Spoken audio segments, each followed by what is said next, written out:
जय माता दी दोस्तों। आज की वीडियो में हम आपके साथ घर पर नवरात्रि के दिनों में हवन कैसे करें, अष्टमी पर या फिर नवमी पर आप जब भी अपने घर में हवन करें इस आसान विधि से कर सकते हैं। आप अकेले करें, आप अपने परिवार के साथ करें, जोड़े के साथ, पति पत्नी के साथ करें। और साथ में हम आपको मंत्र भी बताने वाले हैं कि किस मंत्र से आपको कैसे आहुति देनी है और बाद में क्या क्या चीज़ें हमें ध्यान में रखनी होती है जब भी हम अपने घर में हवन करते हैं। सभी विशेष बातें और बिल्कुल सरल तरीका हम आपके साथ शेयर करेंगे। तो चलिए देर न करते हुए वीडियो की शुरुआत करते हैं। सबसे पहले दोस्तों आपको जहाँ पर हवन करना है इस तरह से आटे से चौक बना लेना है। ठीक है, आटे से, हल्दी से, आप कुमकुम से भी चौक बना सकते हैं, आप आटे का आयपन भी बना सकते हैं। दोस्तों हवन करते समय कुछ बातों का ध्यान रखना चाहिए कि आप सभी पूरे परिवार के साथ हवन करें। और जब हम परिवार के साथ हवन करते हैं तो दिशाओं का चयन नहीं करते, गोलाई से चारों ओर सब लोग बैठ जाते हैं और आसन ज़रूरी होता है। और आसन के साथ में आपको अपने हाथों में कुछ घास की पैती या फिर सोने की अंगूठी ज़रूर धारण करना चाहिए जिससे आपको हवन करने का पुण्य फल प्राप्त हो सके। तो चलिए बातों बातों में हमारा ये जो चौक था वो बन के रेडी हो चुका है। यहाँ पर इस तरह से दोस्तों आपको एक छोटा सा चौक बना लेना है, जैसे भी आपको आता हो इस तरह से ये स्क्वायर शेप में हमें चौक बना लेना है जहाँ पर हमने हवन करना है। ठीक है, अब उसके बाद आपको अपनी हवन कुंड रखना है। ये है हमारा हवन कुंड, लोहे का था इसलिए हमने इस पर ये मिट्टी की कोटिंग करी है जिससे कि हमें हवन करने में आसानी हो। ठीक है, अब हमें चाहिए ये शुद्ध घी और कुछ पूजा की विशेष सामग्री। तो यहाँ पर हमने जल लेना है जो कि बहुत आवश्यक है, और एक हमें ये दीपक लेंगे यहाँ पर, और ये कुछ पुष्प हैं, लौंग इलायची वगैरह है, ये पुष्प हैं, और ये दक्षिणा, वस्त्र, फल, और ये है कपूर।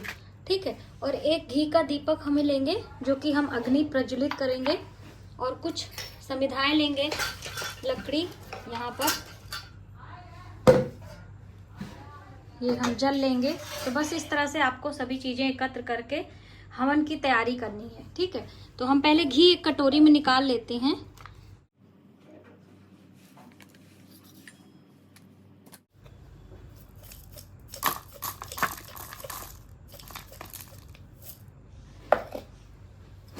ये हमने घी निकाल लिया है और ये हवन सामग्री। तो देखिए एक बात हम आपको बताना चाहते हैं कि हवन सामग्री या घी कोई भी जब भी हम हवन के लिए निकालते हैं तो वो सभी हमें इस्तेमाल करना होता है, यहाँ से बचाकर आपको कंटेनर में नहीं भरना होता है। ठीक है, तो इसलिए आप जब भी हवन करें तो आपको जितने मंत्रों की आहुति देनी है उसी हिसाब से आपको निकालना है। ठीक है, ये भी आपको ध्यान में रखना है। और हवन करने से पहले आसन पर पति पत्नी गठजोड़े से आपको बैठ जाना है, यानी कि अगर पति पत्नी कर रहे हैं तो गठबंधन कर लीजिए। हमने जल ले लिया है और ये घी के दिए हमने लगाने हैं, इससे हम अग्नि प्रज्वलित करेंगे। और ये दूसरा वाला घी का दीपक इधर हमने रखना है, तो ये इसी चौक में हमने रखना है क्योंकि आसन देना होता है ना। तो बस अभी हमने ये लकड़ी ले ली है, अब हम हवन करने की शुरुआत करेंगे।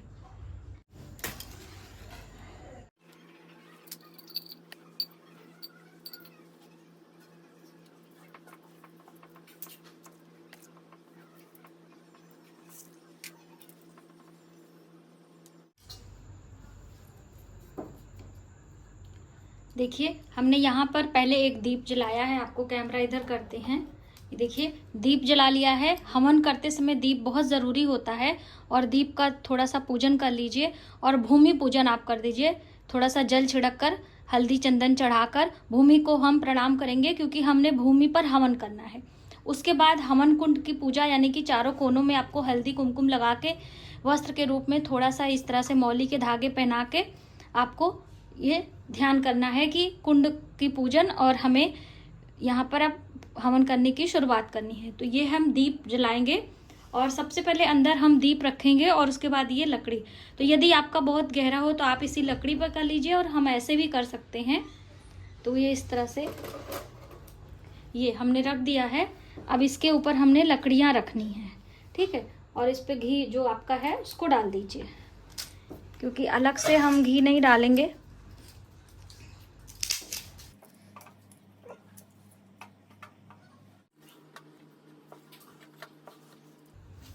दोस्तों, हमने जो महिलाएं होती हैं वो घी से आहुति नहीं देती हैं, इसलिए हमने पहले अभी बिना अग्नि पूजन किए लकड़ियों पर हम घी डाल देंगे, जिससे कि हमारी लकड़ियां शुद्ध भी हो जाएं और हमें कोई प्रॉब्लम ना हो। ठीक है, ये इस तरह से, और अग्नियां अच्छे से प्रज्वलित भी हो जाती हैं। इस तरह से आप कपूर से भी जला सकते हो, जैसे मैंने घी से जलाया है, लेकिन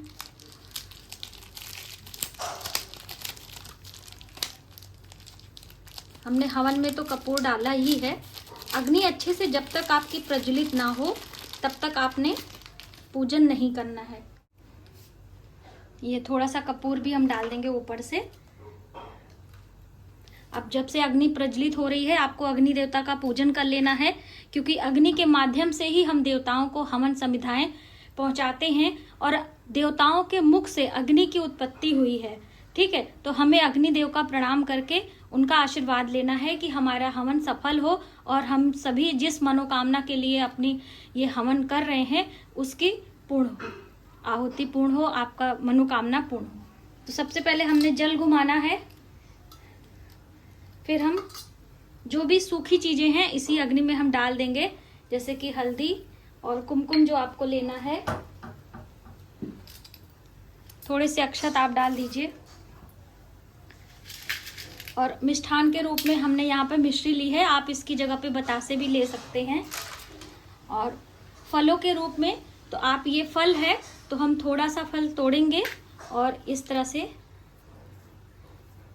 और इसमें घी लगाएंगे, क्योंकि जब भी कोई चीज हम आहुति देते हैं तो बिना घी के हमारा संपूर्ण नहीं होता है। तो इसमें अच्छे से आप घी लगा लीजिए और इसमें हमने डाल देना है। ये इस तरह से, ये एक प्रकार का भोग हो जाता है अग्निदेव को। अब हम जल घुमाएंगे और फिर से प्रणाम करेंगे। हे अग्नि देवता, हमारे इस हवन को आप सफल बनाइए और देवी देवताओं तक हमारी आहुति को पहुंचाने का कष्ट करें। बस इस तरह से प्रणाम करेंगे। दोस्तों, ये जो हमारी बची हुई मिश्री है इसी हवन में हम डाल दे रहे हैं, और ये दक्षिणा है हम यहाँ पर चढ़ा देंगे।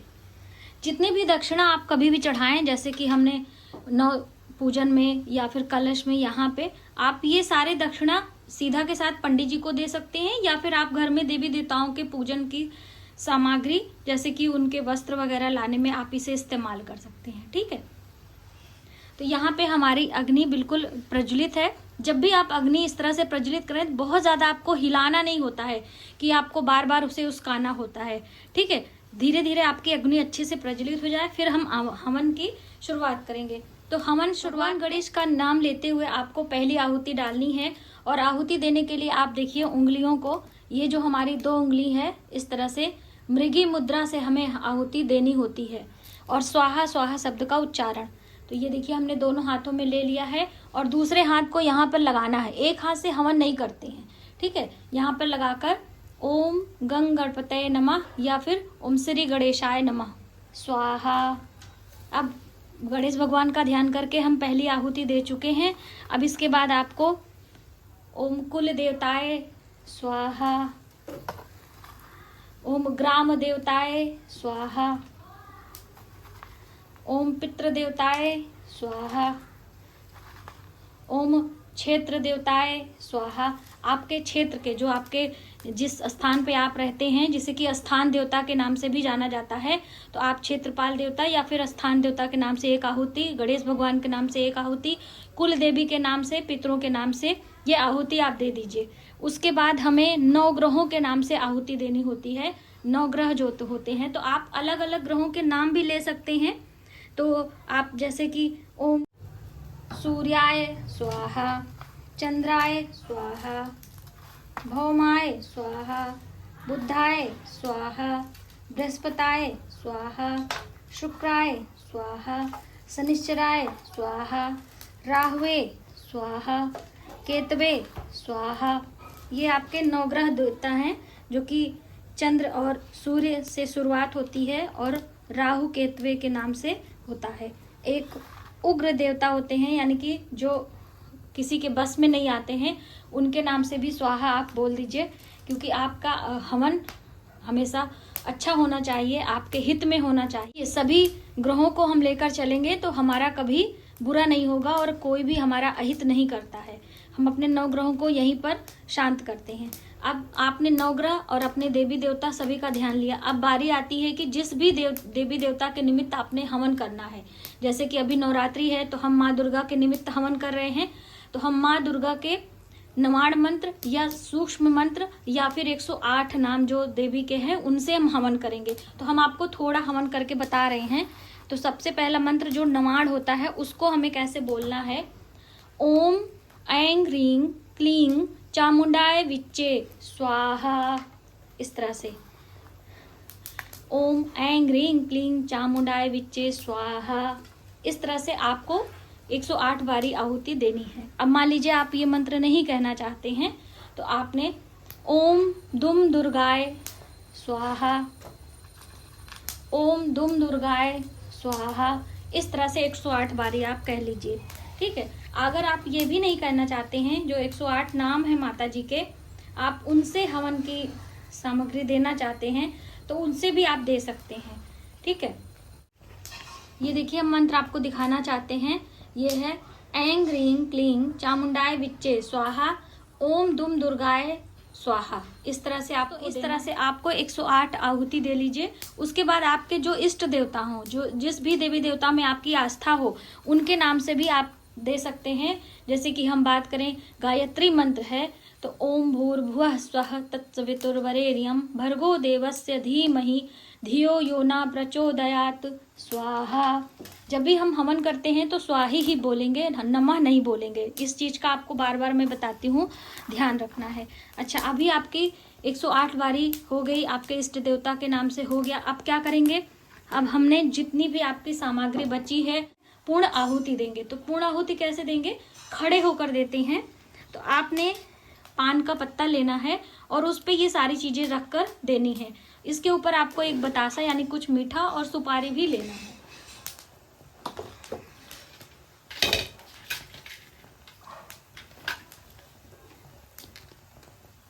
तो ये है और इसी के ऊपर सब आपको रख लेना। तो हमने थोड़ा सा लेना है, बाकी हम और आपके परिवार में जो लोग हैं उनके नाम से, जो आपके घर में वृद्ध हैं, बीमार हैं, वो नहीं आ सकते, आप उनके नाम से यहाँ पर हवन कर सकते हैं।